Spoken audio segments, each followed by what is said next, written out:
हिंदू तन मन हिंदू जीवन रग रग हिंदू मेरा परिचय।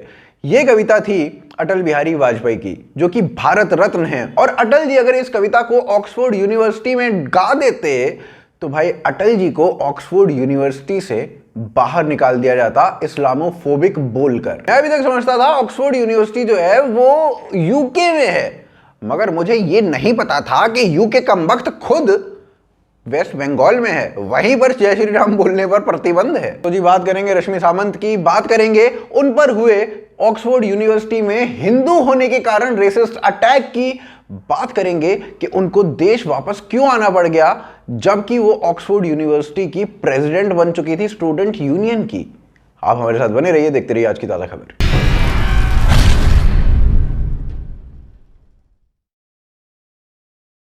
तो जी पूरी दुनिया में हंगामा मच जाता है अगर ब्लैक के ऊपर किसी अटैक होता है और उसके बाद ब्लैक लाइव्स मैटर की पूरी कवायद चला दी जाती है, मगर एक हिंदू पर, एक भारतीय पर ऑक्सफोर्ड यूनिवर्सिटी के अंदर जब हिंदू होने की वजह से रेसिस्ट स्लर्स मारे जाते हैं, उनके अगेंस्ट रेसिज्म किया जाता है, तो कहीं पर कोई बवाल नहीं मचता, कुछ कोई बोलता ही नहीं है। और यकीन मानिए वो भारतीय भी जो भारत में बैठकर ब्लैक लाइव्स मैटर चला रहे थे, उनके मुंह से भी एक शब्द नहीं फूटता है जब एक भारतीय के अगेंस्ट रेसिस्ट स्लर्स मारे जाते हैं ऑक्सफोर्ड यूनिवर्सिटी में। तो जी कर्नाटका के उडुपी में रहने वाली रश्मि सामंत पहुंचती हैं Oxford University post graduate programme करने के लिए, और वहां पर वो स्टूडेंट यूनियन के चुनाव लड़ती हैं। स्टूडेंट यूनियन के चुनाव में इस बार सबसे बड़ा वोटर टर्नआउट आता है और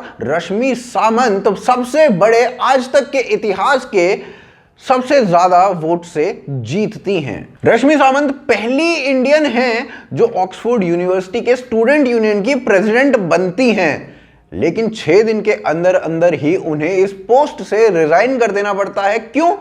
क्योंकि भाई इस 22 साल की महिला के माता पिता को खुशी है इस बात की कि राम मंदिर बन रहा है। हाँ भैया, अब राम मंदिर की जगह हॉस्पिटल बनना चाहिए था। हाँ भैया, अब राम मंदिर की जगह हॉस्पिटल बनना चाहिए था। अब आपको यही कहना पड़ेगा, अगर आप ये नहीं कहते और यहां तक कि आपके माँ बाप भी ये नहीं कहते तो आप इस्लामोफोबिक हो। अब क्यों और कैसे ये मत पूछना बस। रश्मि सामंत के जीतने के बाद ऑक्सफोर्ड यूनिवर्सिटी का जो अपना न्यूज़पेपर है वो रश्मि सामंत की कुछ इंस्टाग्राम पोस्ट को निकाल कर लाता है, खोद कर 10-10 साल पुरानी इंस्टाग्राम पोस्ट। वो इंस्टाग्राम पोस्ट में 3 ऐसी पोस्ट ढूंढते हैं जिसमें कुछ कंट्रोवर्शियल मिल सकता था।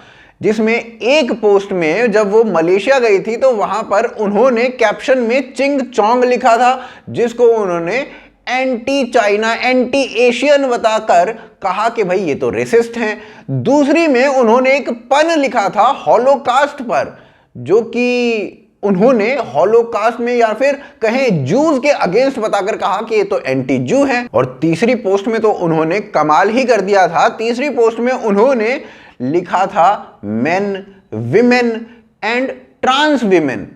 अब उन्होंने ट्रांस विमेन अलग लिख दिया और विमेन अलग लिख दिया, तो इस बात पर उन्हें ट्रांसफोबिक बोल दिया गया। क्यों? क्योंकि ट्रांस विमेन जो है वो विमेन का ही पार्ट है, उनको अलग से नहीं लिखना चाहिए। मगर उनको ट्रांसफोबिक बताकर दुनिया भर के स्लर्स उनके ऊपर मारे गए और इवेंचुअली उसे रिजाइन करवा दिया गया। रश्मि सामंत ने इन पोस्ट्स के लिए माफी भी मांगी, सबके सामने माफी भी मांगी, मगर किसी को कोई परवाह नहीं, उनको तो केवल चाहिए था रिजाइन। और यहां पर मुद्दे की बात यह है कि इंस्टाग्राम हो या ट्विटर हो, हर जगह ये पोस्ट कई सालों से पड़ी हुई थी। अब जब ये सब पोस्ट कई सालों से यहां पर थी तो रश्मि सामंत जब चुनाव के लिए खड़ी हुई थी, जब उन्होंने नामांकन भरा था, उस वक्त इन पोस्ट्स को निकालकर उनके अगेंस्ट सारी बातें क्यों नहीं कही गई? इन पोस्ट को तब क्यों नहीं निकाला गया? इन पोस्ट को तब ही क्यों निकाला गया जब रश्मि जीत गई? जब रश्मि सामंत अपना प्रचार कर रही थी तो उनकी बातों से, उनकी डिबेट से पूरा कॉलेज, पूरा यूनिवर्सिटी सहमत था। लेकिन इन 3 पोस्ट्स के आधार पर उनका पूरा कैंपेन, उनकी पूरी लाइफ को बर्बाद कर दिया जाता है और कहा जाता है कि आप रिजाइन कीजिए। रश्मि सावंत को स्टूडेंट्स के द्वारा ट्रोल किया जाता है, आम पब्लिक के द्वारा ट्रोल किया जाता है, उनको ट्रोल किया जाता है फैकल्टी मेंबर्स के द्वारा। और उसमें से एक फैकल्टी मेंबर्स तो ऐसी होती है जिसका नाम होता है अभिजीत सरकार, जो कि एक इंडियन होता है। और वो इंडियन सपोजिटली हम ये मान के चलते हैं कि उसे सपोर्ट करना चाहिए था, मगर वो भाई साहब लिखते हैं रश्मि सावंत के अगेंस्ट कि रश्मि सावंत कर्नाटका के कोस्टल इलाके से आती है जो कि गढ़ है इस्लामोफोबिक्स का। अब भैया लिब्रांडो अभिजीत सरकार कैसे ये बर्दाश्त कर सकता है कि रश्मि सावंत के जो माता पिता हैं वो राम मंदिर बनने के वजह से खुश हैं। तो इस मुद्दे के ऊपर पिछले कुछ दिनों में थोड़ा बहुत आउटरीच तो हुआ है, मगर जो लोग हर बात के साथ आउटरीच कर देते हैं वो लिब्रांडो इस मुद्दे के ऊपर चुप रहे। साथ ही साथ वॉशिंगटन पोस्ट जैसे अखबार जो हैं वो इस मामले पर चुप रहते हैं और इसको रेसिज्म की श्रेणी में ही नहीं गिनते हैं। पर भैया ऐसे ब्रिटेन की यूनिवर्सिटी से क्या ही एक्सपेक्ट किया जा सकता है जिसकी रॉयल फैमिली तक में से एक महिला जो कि अश्वेत हैं, जिनका नाम मेगन है, वो अश्वेत होने के कारण रेसिज्म झेलती हैं और वो बताती हैं कि उन्हें मोनार्की छोड़ने के लिए प्रोत्साहित किया जा रहा था क्योंकि वो अश्वेत हैं और ब्रिटेन की जो थे वो उनके अगेंस्ट रेसिज्म फैला रही थी। ब्रिटेन की मॉडर्न रॉयल फैमिली की पहली अश्वेत महिला ब्रिटेन के अंदर अनसेफ फील कर रही हो, तो ऐसे ब्रिटेन में आप कैसे मान सकते हैं कि एक यूनिवर्सिटी में एक भारतीय मूल की लड़की जाएगी, वो भारतीय मूल की लड़की वहां जाकर ब्रिटेन के कॉलोनियलिज्म की ही बुराई करेगी अपनी डिबेट्स के दौरान और अपने कैंपेन के दौरान, और फिर उसके बाद ये भी होगा कि वो हिंदू होगी और हिंदू होने पर गर्व भी करेगी और राम मंदिर बनने पर वो खुश भी होगी और उसके माता पिता भी खुश होंगे। तो ऐसा कैसे माना जा सकता है कि वो वहां पर जाकर उस यूनिवर्सिटी में प्रेसिडेंट बन जाएगी स्टूडेंट यूनियन की। लेकिन इस मुद्दे में जो थोड़ी बहुत अच्छी बात है वो ये है कि भारतीय सरकार इस मुद्दे को उठा रही है। आज संसद में इस मुद्दे को उठाया गया और डिस्कशन किया गया। To a shared global concern about racism, there appears to be a continuation of attitudes and prejudices from the colonial area, especially in the United Kingdom. Chairman sir, the recent case of Rashmi Samant, a young student from Karnataka, Udupi area, is a classic case in point, sir.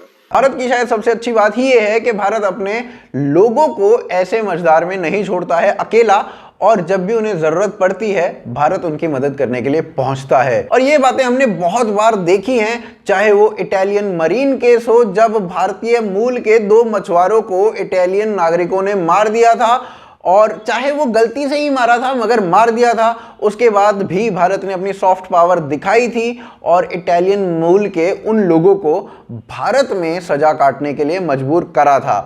साथ ही साथ जब Devyani strip case हुआ था 2013 में, तब भी भारत ने अपनी सॉफ्ट पावर दिखाई थी और 2019 में यूनाइटेड स्टेट्स के एक एडमिनिस्ट्रेटर को बयान देना पड़ा था कि भाई जो भी हुआ था देवयानी केस में वो गलत हुआ था। और अब रश्मि सावंत का मुद्दा भी भारतीय संसद में उठ रहा है। उम्मीद है भारत अपनी सॉफ्ट पावर फिर से दिखाएगा। उम्मीद यही है कि रश्मि को इंसाफ मिलेगा और इस प्रकार का रेसिज्म केवल हिंदू होने के कारण उन्हें आगे नहीं झेलना पड़ेगा। उम्मीद है ये इंसाफ हम सभी को मिले। उम्मीद है कि आपको ये वीडियो पसंद आई होगी। अगर वीडियो पसंद आई है तो वीडियो को ज़्यादा से ज़्यादा लोगों तक पहुंचाइए, लाइक कीजिए, कमेंट कीजिए, शेयर कीजिए, और साथ ही साथ आप हमारी मर्चेंडाइज खरीद सकते हैं bhokalfactory.com से। लिंक पिंड कमेंट और डिस्क्रिप्शन में है। उसके अलावा patreon.com और ज्वाइन बटन के थ्रू भी आप सपोर्ट कर सकते हैं, उनके लिंक भी पिंड कमेंट और डिस्क्रिप्शन में है। साथ ही साथ आप हमें ट्विटर, फेसबुक, इंस्टाग्राम पर फॉलो कर सकते हैं। आप देख रहे हैं आज की ताज़ा खबर। जय हिंद, जय भारत।